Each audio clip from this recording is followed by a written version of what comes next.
Thank you very much. For some of you who don't know me, my name is Paul Grenier, and I'm the mayor of Berlin. And I want to welcome everybody to this monumentous event. And I want to thank all of you for braving the nasty weather to come in here and, for yourself, see the next President of the United States of America.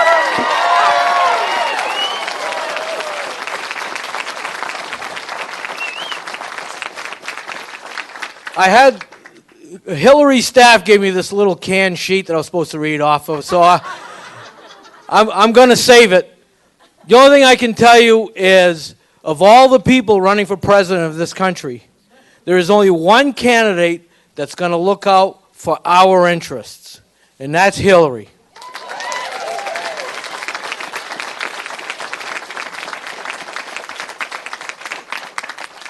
President Clinton will support the efforts that we're doing here in Berlin, renewable energy, debt-free college for kids, because that's so important. Today, kids are graduating from college with a mortgage strapped to their back.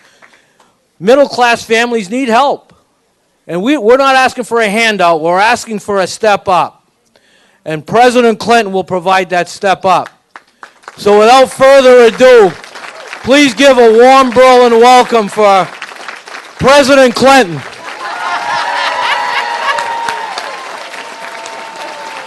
Thank you. Wow, thank you so much. Oh, thank you, Mayor. It really means the world to me to have your endorsement. The mayor and I had a chance to talk about some of these issues, particularly what you're doing here in Berlin on clean renewable energy. And I do want to be a good partner. I want to be a good partner with you and towns in New Hampshire and elsewhere across our country that are really committed to grabbing hold of the future and making it the best it can be. And I thank you for that. Superintendent, thank you for having me here at one of your schools. And to all of you, thank you for your patience. It was challenging, but we got here, and I'm so glad because I wanted to be in Berlin tonight. So thank you for making me feel so welcome. But you've been more than patient, so let me just say a few words and then turn it over to you, because I want to hear from you, your ideas, your questions, your comments. I'm running for president because I think our country deserves to have a president who can both get the economy working for everybody, not just for those at the top, to create opportunities by making it possible for hardworking people to get ahead and stay ahead again, and because I know that we have to grab the challenges of the future and put them to work for us, like clean renewable energy, like an education system starting with preschool and going to affordable debt-free college and refinancing student debt so more young people can have a path forward. I know we have to provide quality, affordable health care. I will build on the Affordable Care Act, but I will improve it. We need to get the costs, the out-of-pocket costs down, prescription drug costs down, and I have a plan to do that. So I want to be the president who gets the economy going the way it should be again. And I'm not always received well by my Republican friends when I say this. But it's a fact, and that is our economy does better when we have a Democrat in the White House. And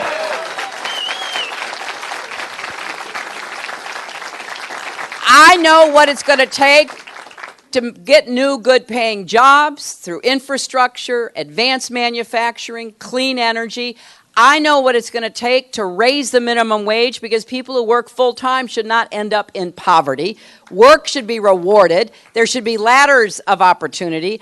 And the fastest way to raise incomes is to guarantee equal pay for women's work, which is holding too many women and their families back.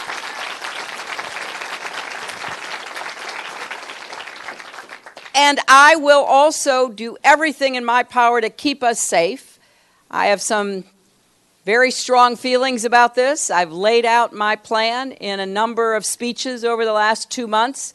I think that we can have a strategy that will enable America to continue to lead the world and to take on the challenges that are posed by global terrorism, cyber attacks, and all of the new threats that we confront. But mostly, I'm running for president because I want to be sure that my granddaughter has the same opportunities to fulfill her dreams in our country that so many of us have had.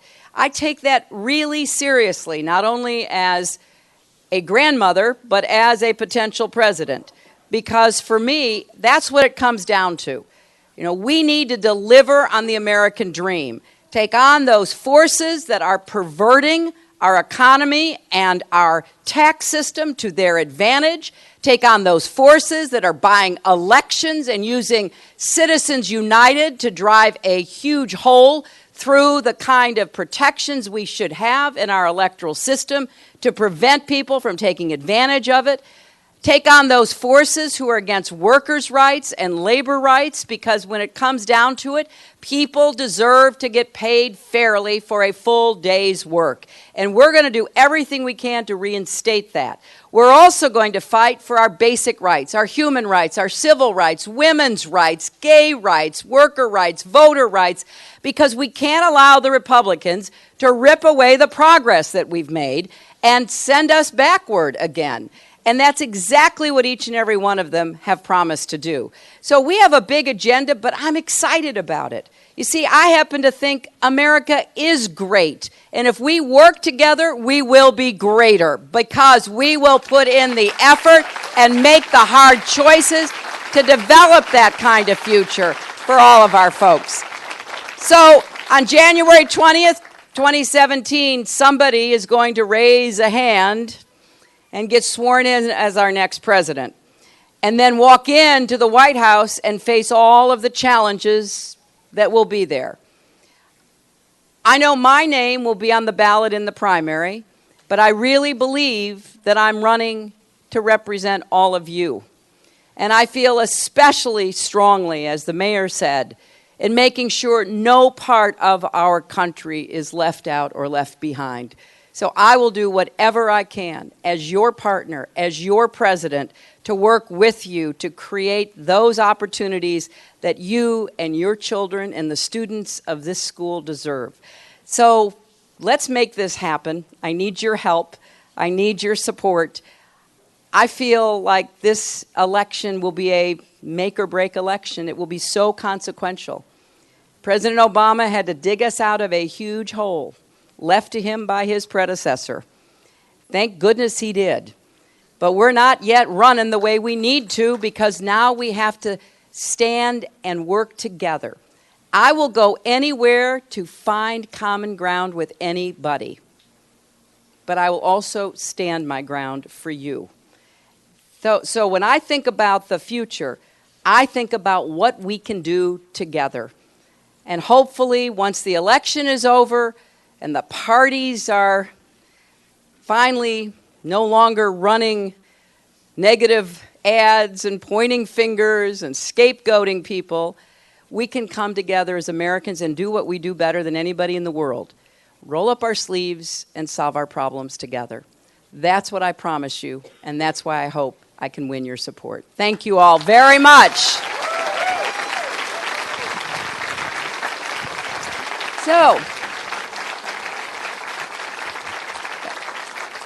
So let's see, who is ready to ask a question or make a comment? Yes, this woman right there. Here comes a microphone. Hi, I'm Sally Bisson, and I saw you up at the college, and you asked me to wait for you. Since then,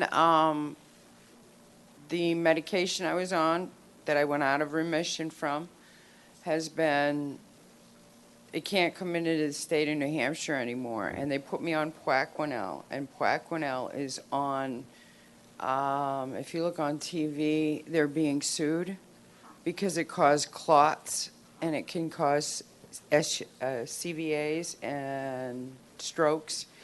And my daughter and my son are right there, and she's already done 5 years of volunteer work for her college and stuff, and she's great. And I never got to stay there because we kind of got pushed out.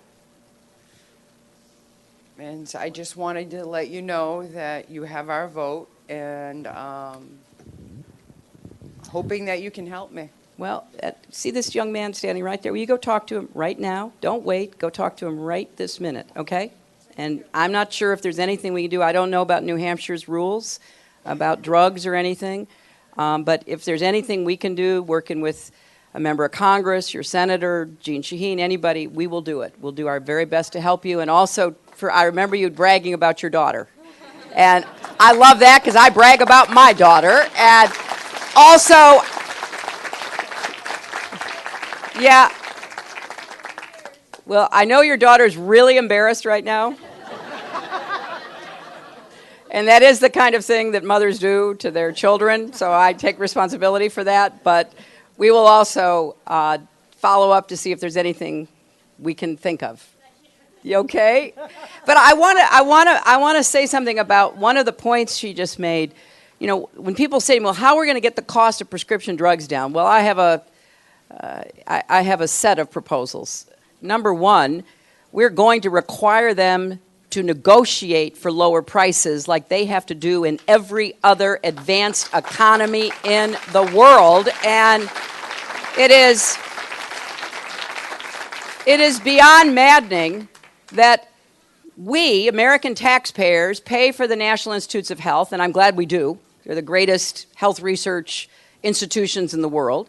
They work with pharmaceutical companies to try to invent new drugs. And then we, taxpayers, support the Food and Drug Administration, and I'm glad we do, because then they decide whether a drug is effective and safe, and it goes on the market. So we have an investment in every drug that is sold in the United States. Then, however, if you want to buy it in Canada, and you all are close enough to Canada to know this, or you want to buy it in Europe, or you want to buy it in Australia, the governments there say to the drug companies, here's what we're going to pay you. And you're going to have to accept that. So then the drug companies make up all of that on us. So we end up paying the highest prices after we've already invested in helping to create the drugs. Well, this has got to end. It's wrong. And so what we've got to do is to turn this into a political issue so that members of Congress have to listen to their constituents instead of the drug companies. And then the other thing we have to do is to make it legal for you to buy the very same drugs from pharmacies in Canada. You can go over there now, because when I represented New York, a lot of our folks went over the border and bought drugs. But you should be able to buy them anytime you want and not have to go there. If you're living in Nebraska, it's a little harder to get there than if you're living in northern New Hampshire or northern New York. And then the other thing is, we need to take away their tax benefit from advertising on television. Because right now, if you hear the drug companies that are already kind of stirring folks up about me, something they've done in the past, and they will in the future, I'm sure, they're saying, well, you know, that's just going to hurt our research. We won't have enough money for research. Well, the fact is, they spend more money on TV advertising than on research.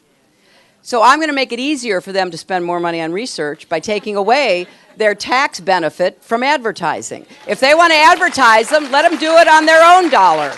So, and we've got other special deals we have to fix. Some of you have heard about this pharmaceutical company where the guy's now been indicted, right? Turing, right? Well, what he did was to go out and find a drug that people had to have in order to survive from a very serious, toxic attack on their, bacterial attack on their systems. And it was mostly for AIDS patients, but not totally. So he buys a company that is selling this drug. The patent has long since expired. And he, overnight, increases the cost from $7.50 a pill to like $750 a pill. And basically says, tough. I'm charging what I can charge. We can't let that go on either, because we can't let these speculators buy drugs by the companies that make and sell the drugs that are necessary drugs that no longer have patent protection and increase the cost like that. And then I'll tell you another thing that I just learned about.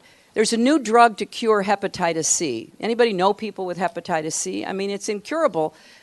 And yet there's this new drug which cures it, and cures it with a regimen of, from what I remember, weeks, right? Well, apparently hepatitis C is incredibly prevalent in Egypt. So the drug manufacturer made a deal with the Egyptian government to sell the drug very, very cheaply in Egypt, which is great. I'm all for people in Egypt who have hepatitis C getting cured. I'm all for that.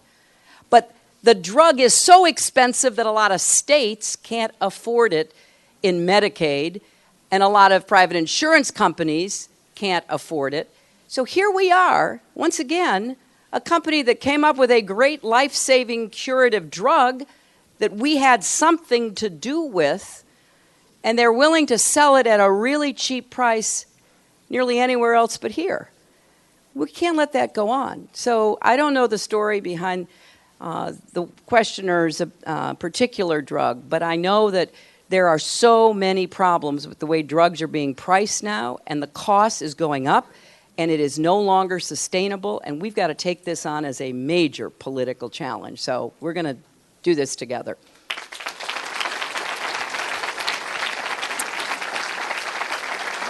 Yeah, the gentleman in the beard right there. Senator, if that person raising the hand on January 20th, 2017, if for some reason is not you, but another Democrat, an O'Malley, a Biden, Bernie, would you serve in that Democrat's cabinet?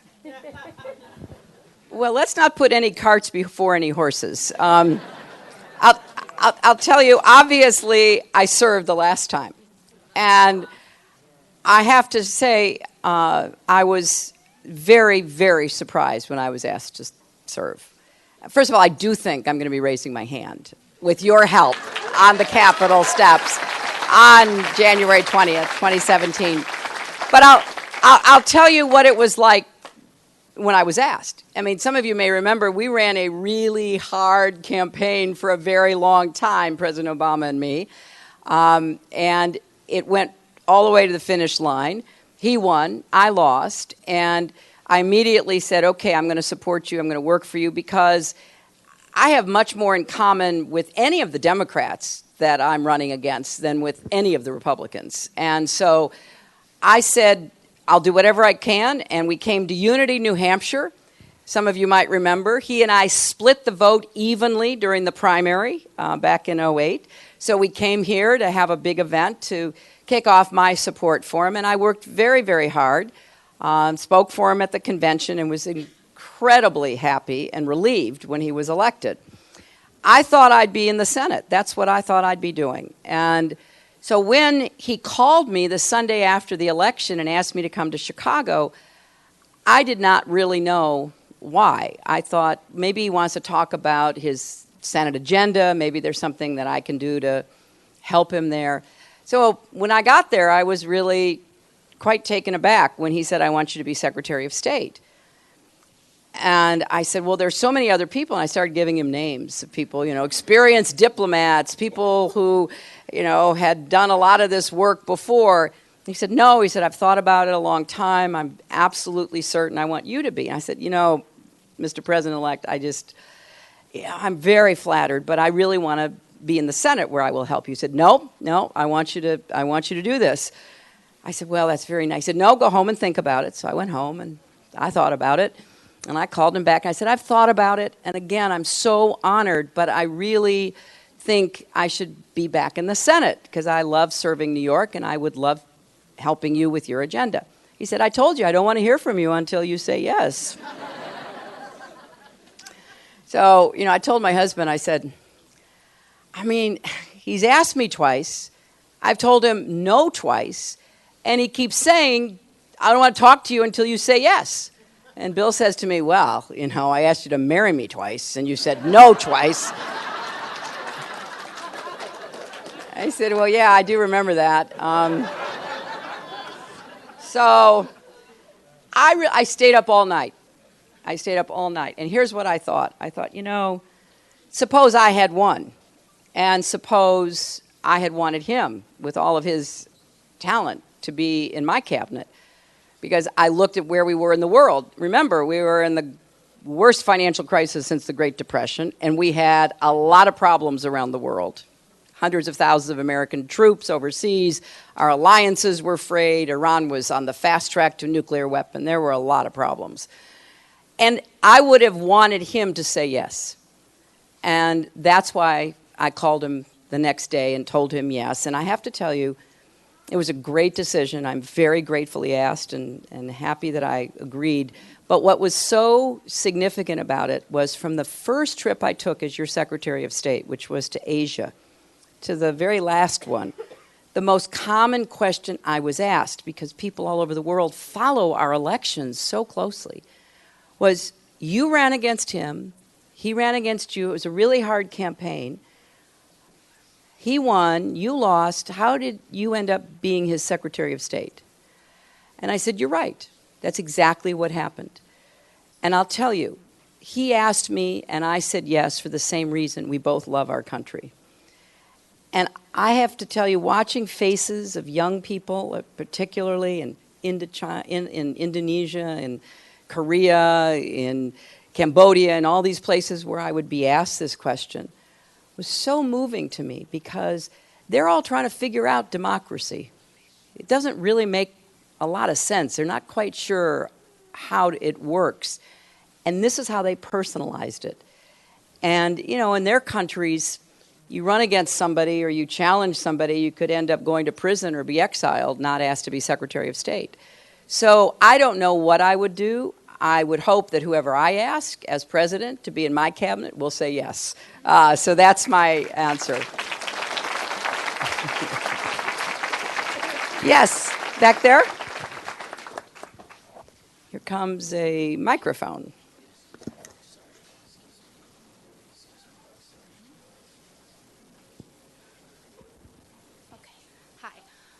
So my question is about, you're also going to be our commander-in-chief. So what is on your plan for everything that's happening out in the Middle East with ISIS and Syria and everything like that? Absolutely right. Yeah, because you are, when you vote for someone for president, you're also voting for commander-in-chief. So that's a very important question. I've given 3 speeches laying out my approach toward dealing with ISIS, with the jihadi terrorist threat that we face. And I really have 3 intertwined goals. Number 1, deprive them of territory in the Middle East by working with a coalition that the United States leads to use air power against them, which we are doing. Work to build up the Iraqi army, which was in good shape until former Prime Minister Maliki set out to undermine it, which he did. And we've had to send American trainers back to get it retrained. And it seems to be doing more than it had been. It just took most of Ramadi, a city that ISIS had occupied.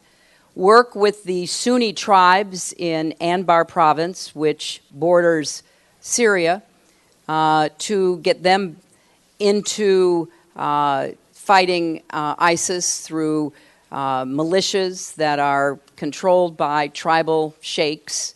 And that seems also to be working. They were part of this recent attack on Ramadi to dislodge ISIS.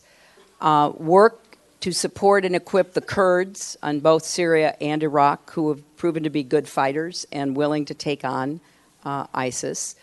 And be ready to use special forces, but no American combat troops on the ground. And I have ruled that out because, number 1, I don't want us to be back in a war in the Middle East. And number 2, I think that would serve the purposes of ISIS, because they would then have the greatest recruiting propaganda they could have, that they had enticed the United States back into a war on their territory. I do think, however, using special forces, using trainers, which is what President Obama had decided to do, makes sense. Number two, we have to dismantle the network of global jihadi terrorism that goes from North Africa to South Asia. We have to deny them foreign fighters, deny them foreign money, and deny them the ability to use the internet as a recruiting device, as a way of celebrating violence, even inciting attacks here and in Europe and elsewhere. And I have called for our great tech companies to work with our intelligence and law enforcement officials to do that. You know, every tech company has what are called terms of service. They already police the internet against pornography, especially child pornography.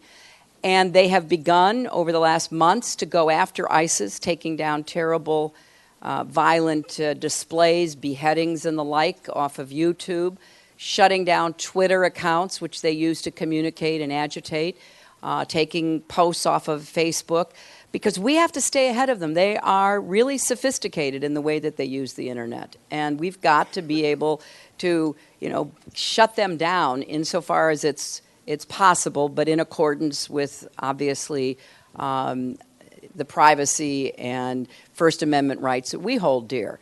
But when you, in effect, cry out danger in a crowded movie theater, which is the old standard for the First Amendment, you don't have those rights. And so we've got to do a better job of defining what they can use the internet for and what we need to stop them from using.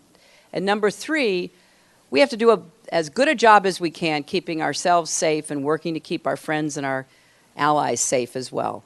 And I want to just make 3 quick points about this. First, we do have to do a better job of sharing intelligence and real-time information between federal, state, and local law enforcement. We've gotten much better since 9/11. You know, when we looked back at all of the mistakes that were made about information that was boxed up and kept into, stovepipes and not given out and shared with people, it was pretty terrible to see. So we've made a lot of progress, but we have to do more. Secondly, we've got to get more real-time information from other intelligence and law enforcement officials in other countries, particularly in Europe and the Middle East. And number 3, and this is why I feel so strongly that what you're hearing from Republican candidates in terms of attacking Muslims and Muslim Americans is not only wrong, it's dangerous. And the reason it's dangerous is if we want to have the first line of defense in our country against radicalization of young people, against agitators and possible recruiters for foreign fighters, namely Americans, we have to have good, positive relations with Muslim American communities. So they feel really comfortable picking up the phone and calling their local law enforcement official or the FBI. If they are treated like they don't belong here, and we've got families that have lived here for generations, if they're treated like they don't belong, then we're going to lose a lot of the cooperation we need to try to get ahead of whatever the next plans might be. So I've laid this out in much greater detail, but we've got to recognize we have a threat that goes through what's called the arc of instability from North Africa to South Asia, particularly Pakistan and Afghanistan. And we have to use every tool at our possible disposal. Where appropriate, limited, targeted military work, like what the Special Forces are doing, diplomatic, political, cultural, what's called soft or smart power, and we have to find allies. I'm very clear about what we need to do, and I'm very sure that we can do this as long as we stay focused on what the goal is, which is to disrupt, dismantle, and defeat ISIS and the other advocates and allies of this international terrorist network. Yes, sir. Thank you. Thank you. Most of us here in this room all come from families who came from someplace else. Okay? Today we're faced with a crisis in Europe with the immigrants that are coming in there. How do we support our friends in Europe? How do we expedite immigration for those who need to come to this country to our country? It's controversial. I know that. Let me say number one. I have been calling for an international conference to deal with the refugee problem coming out of Syria, because I think there is more that everybody can and should do. Sometimes it can only be money. Sometimes it can be taking refugees and supporting the countries that are bearing most of the burden. And I'm still advocating for this because I don't think this should be just a European problem. I think it should be a global problem, and I think everybody should have to contribute to that. I think, secondly, we've got to do more to try to end the violence in Syria so people aren't leaving. Now, that sounds really obvious to say, but very hard to do. But I am encouraged, and I'll tell you why. The UN Security Council just adopted a proposal for a peace conference that includes all of the various players. Now, we're not sure how effective it will be, but at least it's a start. And, as Winston Churchill famously said, jaw, meaning talk, is always better than war. So having a diplomatic, political process that includes the Syrian government, the Iranians, the Russians, representatives of the Syrian opposition, the Saudis and other, Gulf Arabs, the United States, Europe, etc., is at least a step in the right direction. And it's taken a long time to get there. In fact, the agreement that I negotiated in Geneva in June of 2012 about a political transition that would eventually move Assad out of office is at the center of what was adopted by the Security Council. It takes time, and clearly getting the Russians on board, getting Assad on board, getting the Iranians on board was no easy matter, and I really applaud Secretary Kerry, and I'm doing everything I can to support his efforts. The reason I say this, and why I've also advocated a no-fly zone, is to try to get some safe spaces inside Syria to stop the flow of refugees. When you have millions of people who are fleeing both a government that has killed 250,000 people and terrorists which are seizing territory and killing thousands more, any one of us would figure out, how do we get out of here? And pick up and leave, taking everything we could carry on our backs. That's what's been happening to these millions of refugees. So we do have to think of safe havens, safe spaces inside Syria. Now, with respect to the refugees themselves, I think what Europe mostly has done, certainly the Germans, the French, and others, by taking in refugees is incredibly commendable and deserves our help. Because clothing, housing, finding jobs for hundreds of thousands of people, vetting them, sorting them out, trying to figure out who's legitimate and who isn't is an overwhelming task. Similarly, here in our country, we have a vetting process. I know a little bit about this because I was Secretary of State. This is a very long process, and it's very difficult to expedite. We do have people who've been in the line for a long time that are now actually coming to our country. And if you've been reading the press, cities across America have been welcoming people, sometimes despite the fact that, there's political controversy. And so I think we have to stick with a good, strong vetting system and screening system. But if people get through that system, we should welcome them here. And I think it's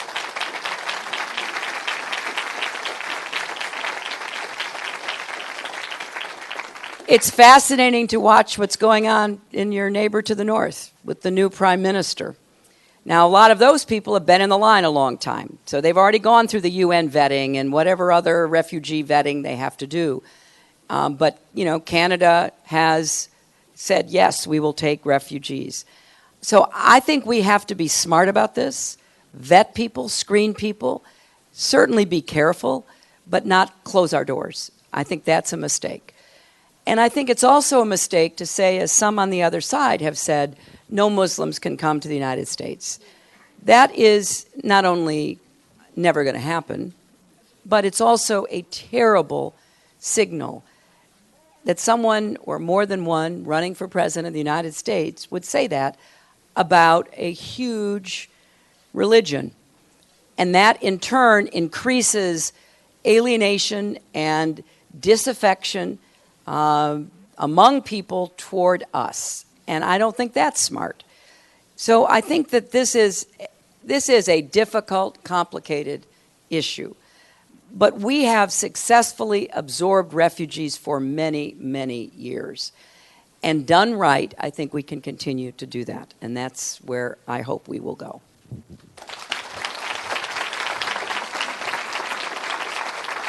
Oh, so many hands, so many hands.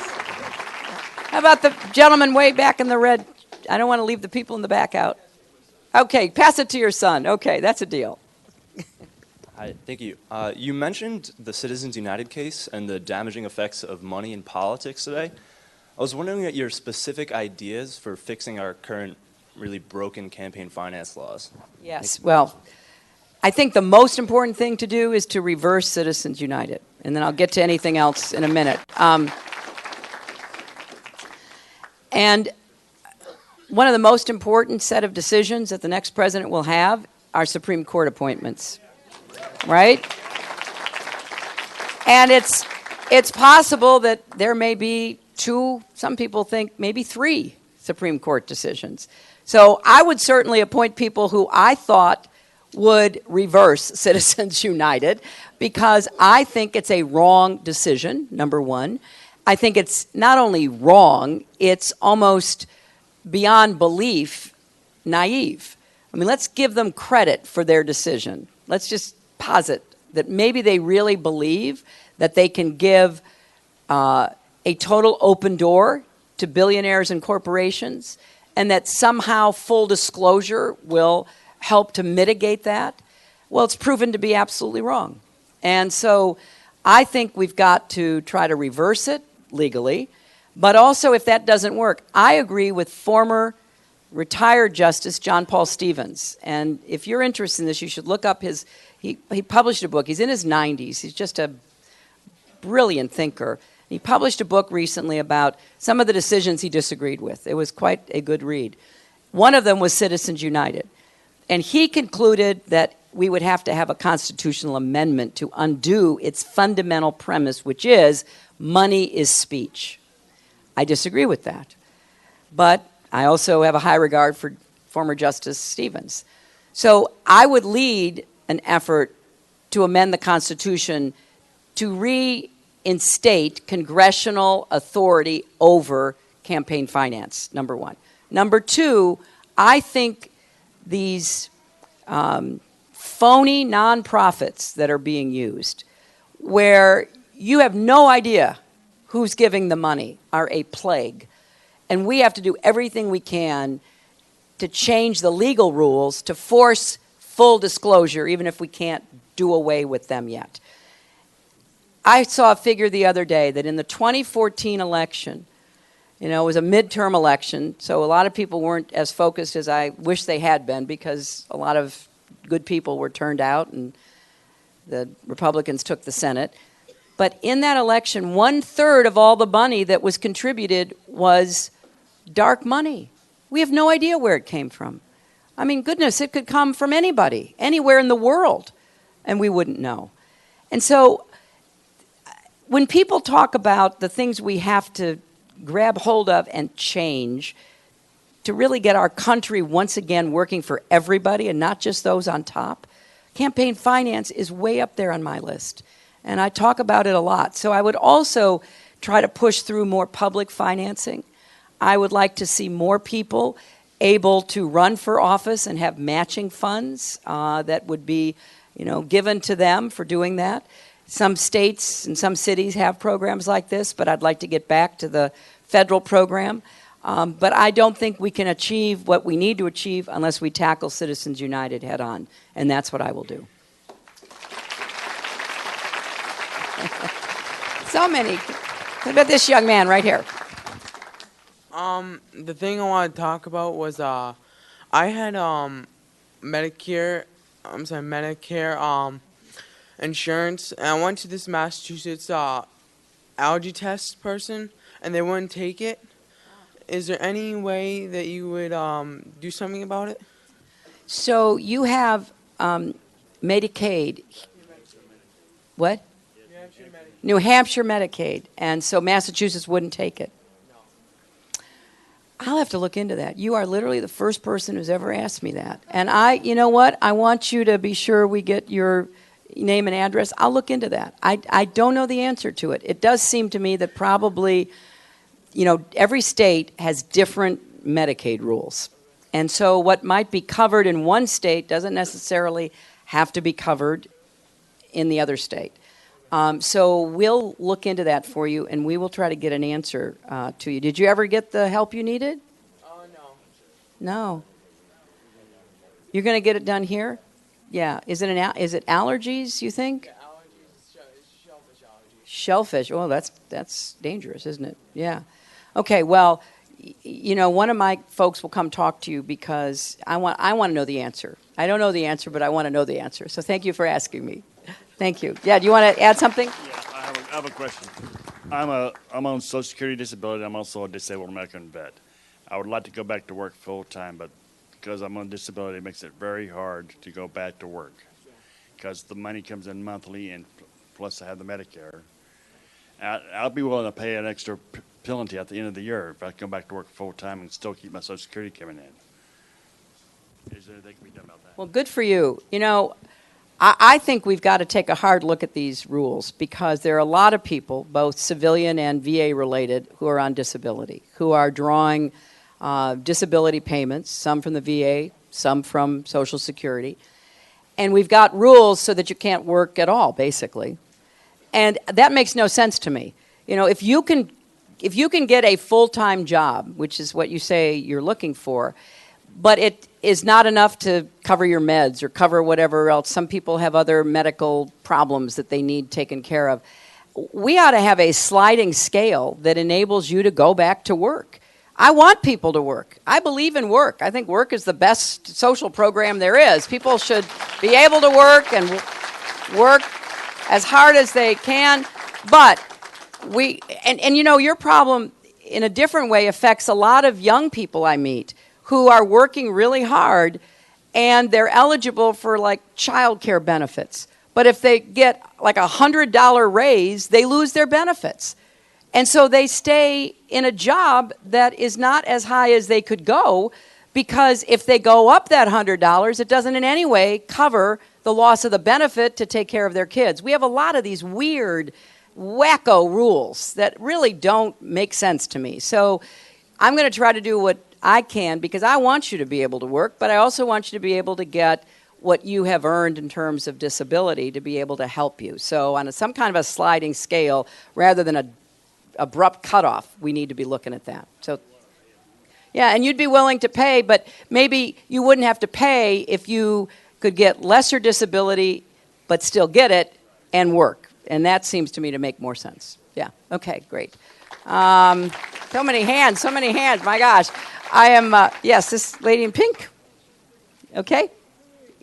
Wait, I think there's a mic coming, but if not, yeah, here it is. How will your plan for Wall Street address the potential problem with those handful of still largest U.S. banks who remain at risk for another collapse?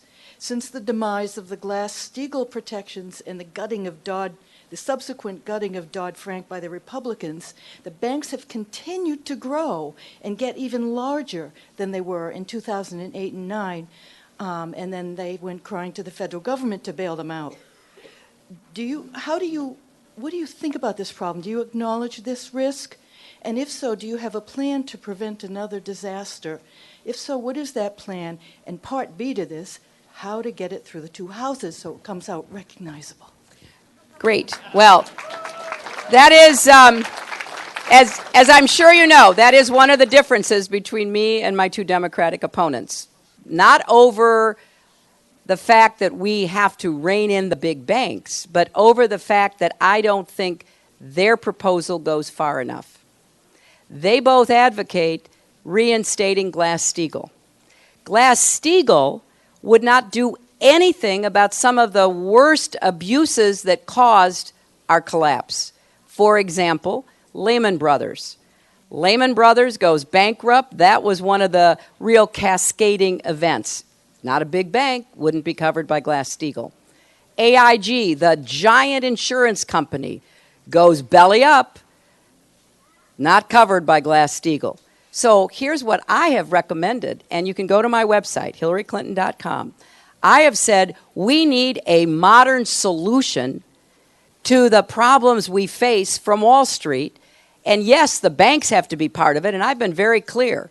If the banks can't be managed, if the banks get too large, they should be broken up. And we have the authority to do that under Dodd-Frank. But I want to cover hedge funds, big insurance companies, mortgage brokers, what's called the shadow banking system. So I have a risk-oriented approach that goes much further than reinstating Glass-Steagall. And I'm sure you are acquainted with Paul Krugman, the economist and won the Nobel Prize. He's the most progressive, well-known economist. And he evaluated all of our plans and says, I have a much tougher, more comprehensive plan. Now, it takes a little while longer to explain it, but it is aimed at the problems that we have, namely big banks that can still cause us financial difficulties, big trouble, but it also covers everybody else. So I think it's a better approach than just only going after the banks. The other piece of your question is how do we get it through? Well, first of all, I will say this. Dodd-Frank actually is still mostly intact. And what I saw that made me feel encouraged is at the end of the year, the Congress passed a big omnibus budget bill. And all of the Wall Street guys and all of the Republicans were trying to gut Dodd-Frank in that bill. And they didn't. Enough Democrats stuck together. The White House stuck together. I wrote an op-ed. You can go in the New York Times about, 3 weeks ago. So I wrote an op-ed which said we cannot gut Dodd-Frank. We have to build on Dodd-Frank. We have to protect Dodd-Frank.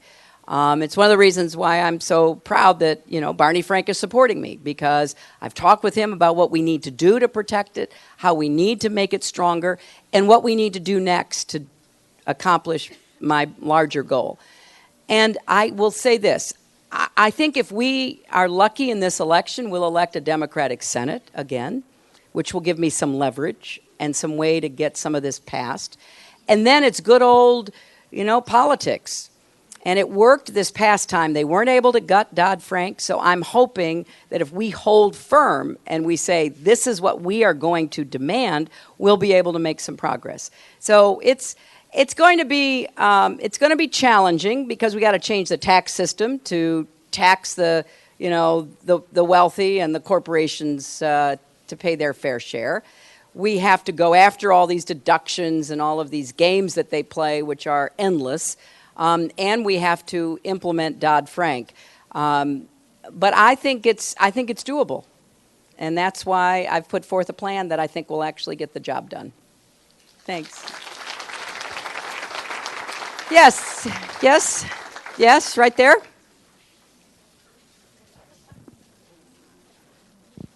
First, Secretary Clinton, I understand your family's growing, so congratulations, I think, on behalf of all of us. Article 2 of the United Nations Convention on Genocide says that genocide is the deliberate act, in part or in whole, to kill a national, ethnic, or religious group. Pope Francis, this past week, the Archbishop of Canterbury, Archbishop Welby, the Center for American Progress, American Humanist Association, the American Atheist Association, the International Council on Jewish Women, the Hindu American Foundation, the Yazidi International Council, as well as many of our locally elected officials, including Congresswoman Annie Koster and almost 100 Democrats in the House of Representatives, have all stood together to specifically use the word genocide in relation to what's happening to Christians, to Yazidis, to Kurdish Muslims, to Turkmen and other religious minorities in the Middle East. In front of this group tonight, will you join those leaders, both faith leaders and secular leaders and political leaders from both the right and the left, in calling what is happening by its proper name, genocide? Yes, I will now. And I will because we now have enough evidence. You know, before, I think I was asked this a couple of months ago, and I said, you know, that term carries with it legal import. It's a very important concept and label for behavior that deserves that name.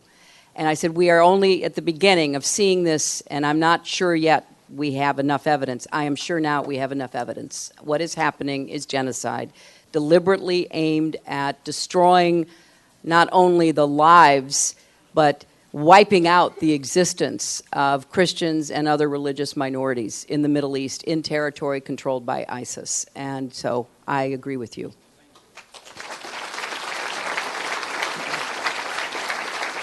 Yes, way back there, that young lady in the maroon sweater.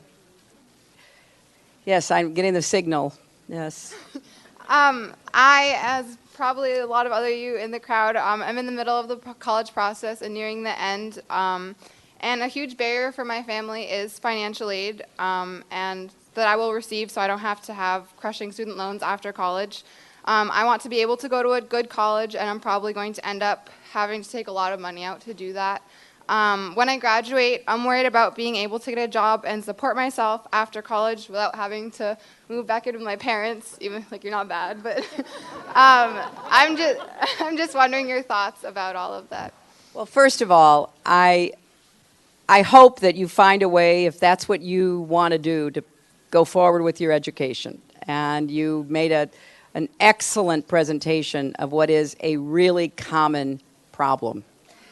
And I think we have to attack it from two perspectives. Number one, I have a plan for debt-free tuition. If you go to a public college or university, you will not have to borrow money to attend and to have your tuition paid.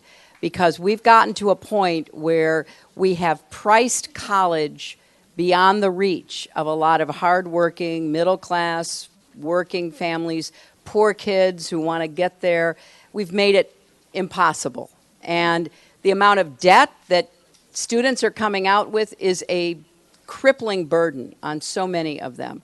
So I have a plan to not make college free because, frankly, if you can afford it, if you are a billionaire or a millionaire, you should have to pay for it.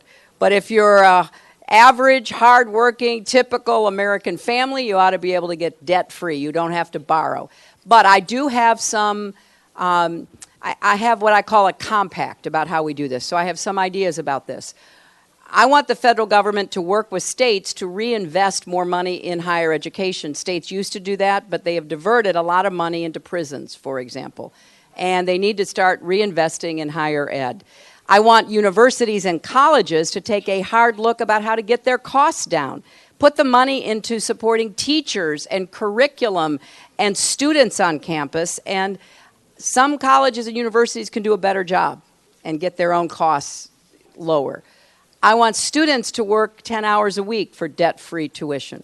I believe that, I worked when I was in college. I worked when I was in law school.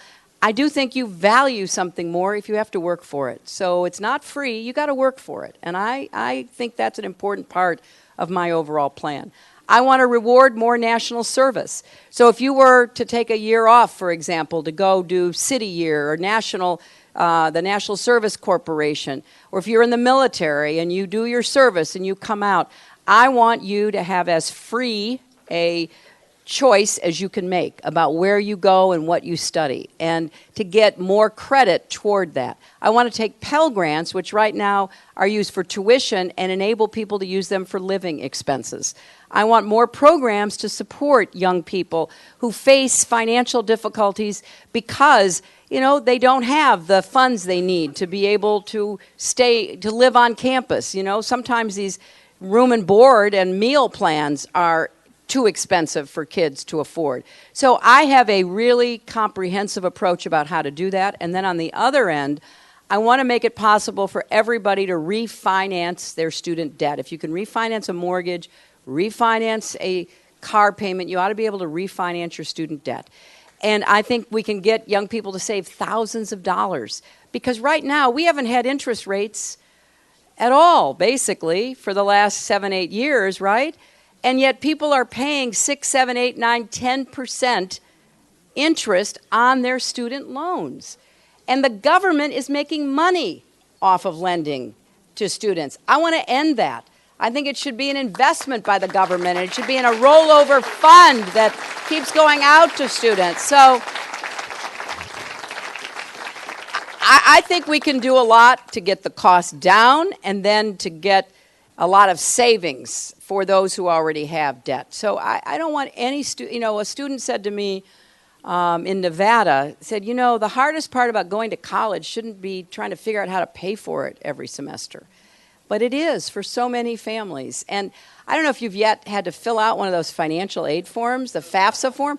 I'm going to abolish that. We are going to get that down to a page, and I think we can do that. I mean, we are just burdening families so unfairly, and I'm going to do everything I can to kind of cut through that, streamline it, get the costs down, and make it possible for you to follow your dream, whatever it might be. Thank you all so very, very much. Thank you. Thanks for coming and staying so long. Thank you. I need your help in the primary. Thank you.